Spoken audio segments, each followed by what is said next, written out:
Dans cet extrait, il est question de Juliette, la cousine de Jérémie, et de Gabriel, son amant occasionnel, qui est aussi un adepte du parti au pouvoir. Gabriel avait récemment rencontré son ami Benjamin, qui est le secrétaire local du parti à Bordeaux. Ils avaient parlé de la loi famille, une loi en préparation où il est question d'imposer le mariage. Dans cet extrait, les deux amants sont dans l'appartement de Juliette. Nous sommes le matin du lendemain d'un concert auquel ils ont assisté tous les deux la veille. Le lendemain, les deux amis sex-addicts s'en donnèrent à cœur joie toute la nuit, après avoir applaudi à tout rompre, surtout Juliette, le chanteur qu'elle idolâtrait. Gabriel se lassait de ses compliments sur cet artiste qui lui rappelait trop son Jérémie, avec sa tignasse blonde plus longue bien sûr, son regard bleu d'azur et son sourire craquant. La midinette revint sur terre au petit matin. Encore étalé dans le lit défait de sa maîtresse, Gabriel lui fit part des révélations de Benjamin. Il aborda le sujet avec désinvolture. « Au fait, figure-toi qu'on m'a parlé de ton cousin, le journaliste, récemment. »« Ah bon ? Quelqu'un qui le connaît ?»« Plus ou moins. C'est Benjamin, je crois que je t'ai déjà parlé de lui. »« Et qu'est-ce qu'il t'a dit ?»« Rien sur ton cousin, mais il paraît que son copain est homosexuel, c'est tout. »« Ah, j'en étais sûre pour Thomas.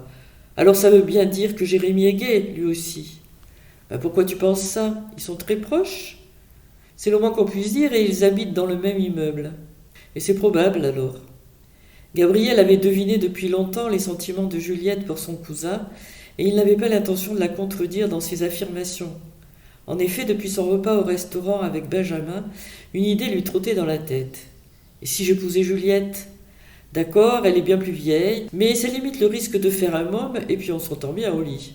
En plus, on devrait facilement arriver à un accord de non-exclusivité. » Juliette restait muette en se morfondant, incapable de réfléchir sereinement. Gabriel rompit le silence en balayant délicatement les quelques larmes qui commençaient à perler sur le visage de sa partenaire. Son ton se fit sucré. « Oui, je sais, ma Juju, que c'est dur pour toi. Tu l'aimes, ton Jérémie. Je l'ai deviné depuis longtemps. Tu me parles de lui chaque fois qu'on se voit. Mais raconte pas de bêtises. C'est juste que ça me désole. » Il l'interrompit. « Allons, allons, ça saute aux yeux. Bon, sèche tes larmes, ma poulette. Je vais te faire un bon café bien corsé avec ta super cafetière dernier cri. Ça va te requinquer. » Ils s'installèrent sur le comptoir mélaminé de la cuisine et échangèrent quelques propos anodins qui réussirent à détendre Juliette. « Au fait, Gabi, c'est quoi les pibales ? Je suis allée au parc de la réserve marine avant-hier et j'ai lu sur un panneau que parmi les poissons de l'aquarium, il y avait des pibales. Ça ressemble pas à un nom de poisson, ça. D'ailleurs, c'est plutôt bizarre comme nom. » Gabriel souriait. « C'est vrai que t'es pas bordelaise de souche, toi. Les pibales, c'est le nom qu'on donne ici aux bébés anguilles. Les alevins, quoi. Leur vrai nom, c'est civelles, je crois.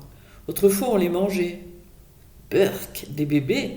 Ça ressemble à quoi ? » ?»« C'est comme des spaghettis bien cuits, translucides. » »« Tiens, ça me rappelle une anecdote que mon père m'avait racontée. Figure-toi qu'un jour, quand il était gamin, il avait trouvé des pibales dans le rébédèche et il en avait mis une poignée, encore vivante et frétillante, dans le bénitier de l'église. T'imagines la réaction des bigotes quand elles y ont trempé leurs mains ? C'est pas très malin, ça. Peut-être, mais ça m'a bien fait rire en tout cas. Sentant Juliette apaisée, Gabriel aborda le sujet qui lui tenait à cœur. Il n'y alla pas par quatre chemins. Le romantisme n'était pas son fort. « Dis-moi, Juliette, et si on se mariait ?» L'éclat de rire spontané de la jeune femme fit presque vibrer la surface du liquide dans les tasses par son intensité. Gabriel sursauta. « Eh bien, c'était quoi ce rire ? C'est un peu vexant quand même. »« Excuse-moi, Gabi, c'est que je ne m'y attendais pas du tout. Tu sais, j'ai eu d'autres échos sur la fameuse loi famille.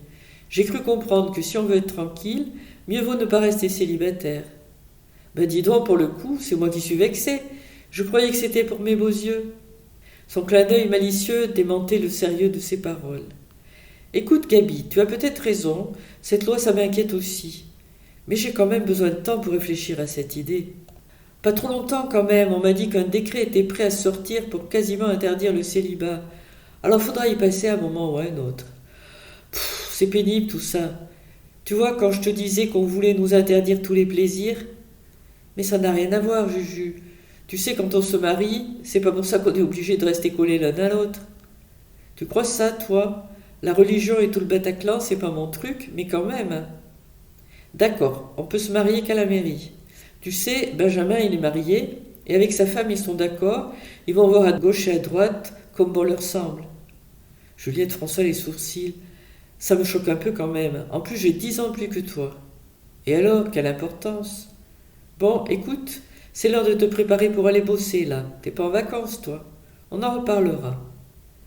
Gabriel ignorait tout des pensées de sa maîtresse et des raisons de son hésitation face à la proposition.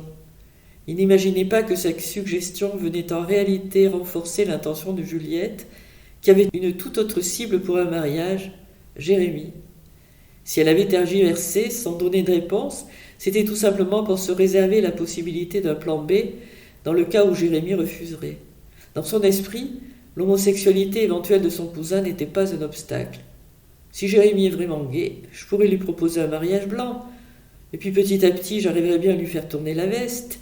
Je sais faire, pensait-elle, confiante en ses capacités de séduction.